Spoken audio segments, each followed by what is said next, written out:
একটা জিনিস খেয়াল করেন তো, আগের জীবনে সম্পর্কগুলো টিকে থাকতো কেন জানেন?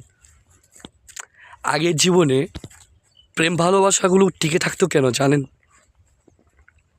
আগের জীবনে সংসারগুলো কিভাবে টিকে থাকতো জানেন?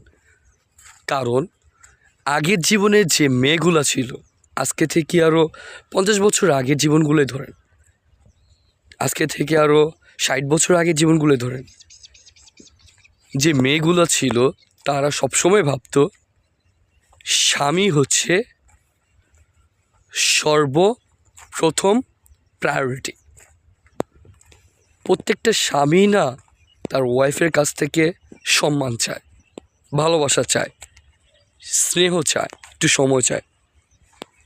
কিন্তু যখন কোনো স্বামী তার ওয়াইফের কাছ থেকে প্রাপ্য সম্মানটুকু না পায়, তখন সেই সম্পর্ক যত কিছুই দেন না কেন, সেই সম্পর্কের মধ্যে যত ভালোবাসাই দেন না কেন, সেই সম্পর্ক টিকে থাকবে না।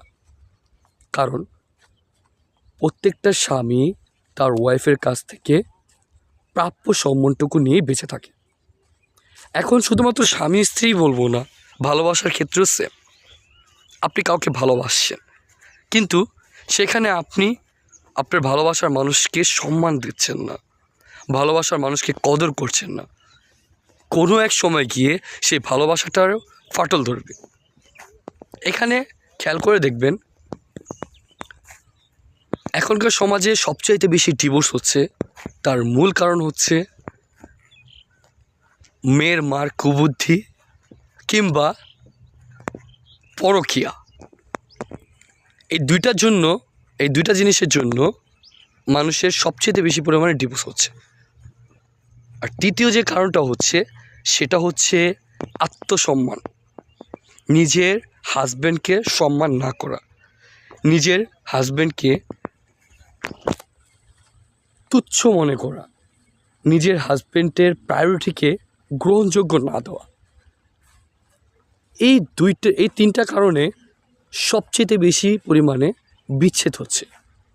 তাই মানুষের জীবনে রয়্যালিটি বলেন, প্রাইভেটি বলেন, এই সব জিনিসের মধ্যে প্রকৃত সম্মানটা বজায় রাখা উচিত। এখনকার সমাজে যে বিচ্ছেদগুলো হচ্ছে, তার মূল কারণ যেহেতু এই তিনটি, তাই সবাইকে একটা মেসেজ করব, আপনি আপনার প্রিয়তমা মানুষকে সম্মান করুন। আপনি আপনার বিবাহিত জীবনে আপনার হাজব্যান্ডকে সম্মান করুন।